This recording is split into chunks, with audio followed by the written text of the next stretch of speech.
And joining me now to discuss Serbia and what's next for the country is Vladimír Bilčík, former European Parliament Standing Rapporteur for Serbia. Good evening, sir. Good evening. Very good to be here. A pleasure to have you with us. Can I start with the pictures that are coming out of Serbia right now? For months, students have led these protests and blockades, many with the catch cry, "Let's take freedom into our hands." What is it exactly that they are pushing for, and will they get it? Well, these protests are quite different from some of the series of protests we saw before in Serbia. And I should say at the outset that protests are frequent in Serbia. They are part of the political landscape in this country. They are not anything unusual or extraordinary. This time around, the students, however, have organized themselves in a very apolitical way. These are not protests which would be led by the political opposition. These are civic protests, and they have gained momentum and have not weakened. On the contrary. I think it is very important that the state, the authorities, very much engage with the students, with those protesting, and there is a dialogue, and there are also concrete steps which help calm down the situation and also answer the demands which have been raised by the public, which are very much tied to the tragedy from the 1st of November, which took place in Novi Sad when part of the roof of the railway station killed 15 people. This is what was the immediate spark of the protest, but they've since continued and become very much organized and led by students who have been supported by the members of the faculty, but also other segments of the society. I think there has to be ultimately a civic and institutional solution to these protests. And what does differentiate them again from the past protests is that they are indeed civic and student-led. So it's very difficult to say at the moment what will be the political consequences of this in terms of the political landscape, because that hasn't changed. What is important, and I think this is an extremely important sign that there are consequences being drawn by the governing authorities, is that Prime Minister Vučić resigned. And there are now discussions about what happens next. Either there is going to be a new government based on the composition of the existing parliament, or perhaps there will be new elections as early as April this year.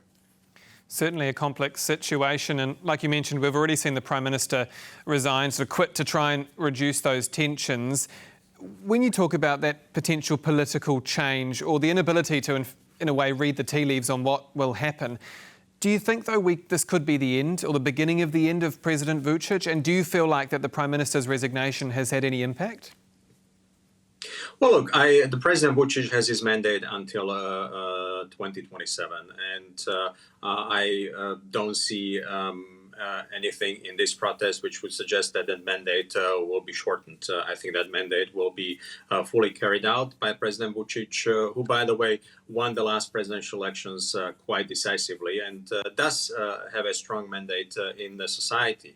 However, there has already been a talk for weeks, even before the resignation of Prime Minister Vučić, about a serious shakeup to the government and also serious consequences stemming from the revelations and the lessons following up on that tragedy in Novi Sad. And I think this is crucial. People want to see justice delivered. People want to see the facts. People want to see proper investigation. People want to see lessons learned and consequences from this tragedy, where clearly somebody made a mistake or something went wrong. And it is extremely important that the public knows. I think this is one of the issues that will help calm things down. And there has to be, I think, an institutional solution and guarantees also by those holding power that indeed there are going to be consequences. So this is what I see as crucial. I don't see that the president is going to go anywhere. On the contrary, I see that there is a beginning of an institutional solution, and either there is going to be a fundamental shakeup and a new government on the basis of the existing parliament, or there will be new elections. And here, what is, I think, extremely interesting to watch is how these student-led protests, independent from political forces, are going to transform the political landscape. Will they result in any changes in public preferences or in emergence of new political actors? I think this is the most interesting question in terms of the future of Serbia's democracy. And when we talk about this institutional shift, do you think that, I mean, some of these protests, they centre around, obviously, this tragedy and more deeper, this alleged state corruption. Do you think that Serbia is corrupt? Look, there is corruption in every society. Of course, all it takes is to read just the reports also by the European Commission. Indeed, there are problems, and there should be a real improvement. Serbia has made important progress also on the way to the European Union. Serbia has made important economic progress, especially in recent years. And I think what one of the messages is from those protesting is that I think people recognize that Serbia is moving, but not everybody is happy how things are done.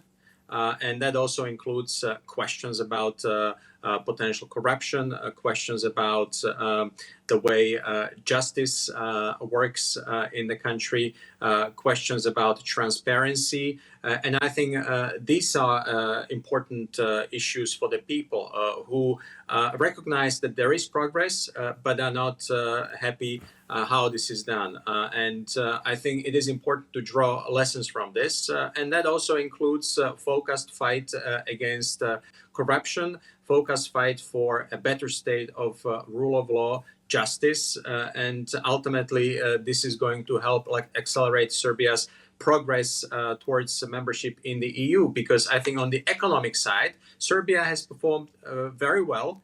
And I think it is important to follow up also on the side of public institutions and politics. Do you have any sense of how likely a snap election could be? I have no sense. We should, however, recognize that early elections are not an exception, but rather quite common, also in the case of Serbian politics. I think a lot will depend on developments in the next few days. What is important is to watch the deadline, which was announced by President Vučić. He did say that the decision would be made within 10 days. Either the country will go for early elections, or there is going to be a new government. But I should also say that early elections are unlikely to produce a fundamentally different makeup of the parliament, because the opposition has been weak, has been divided, is not leading this protest, is not part of this protest. So the big question is how this protest, I think, will help transform politics in Serbia, not in the next few weeks, but rather in the next few months or couple of years. I think this is the key question.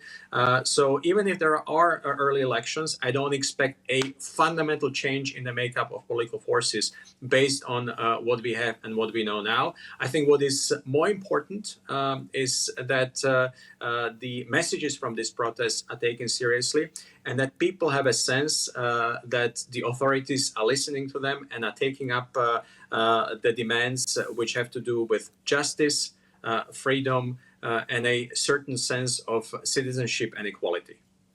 Vladimír Bilčík, former European Parliament Standing Rapporteur for Serbia, thank you again for your time. Thank you very much. Have a good evening.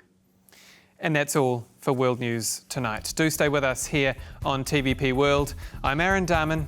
Good night.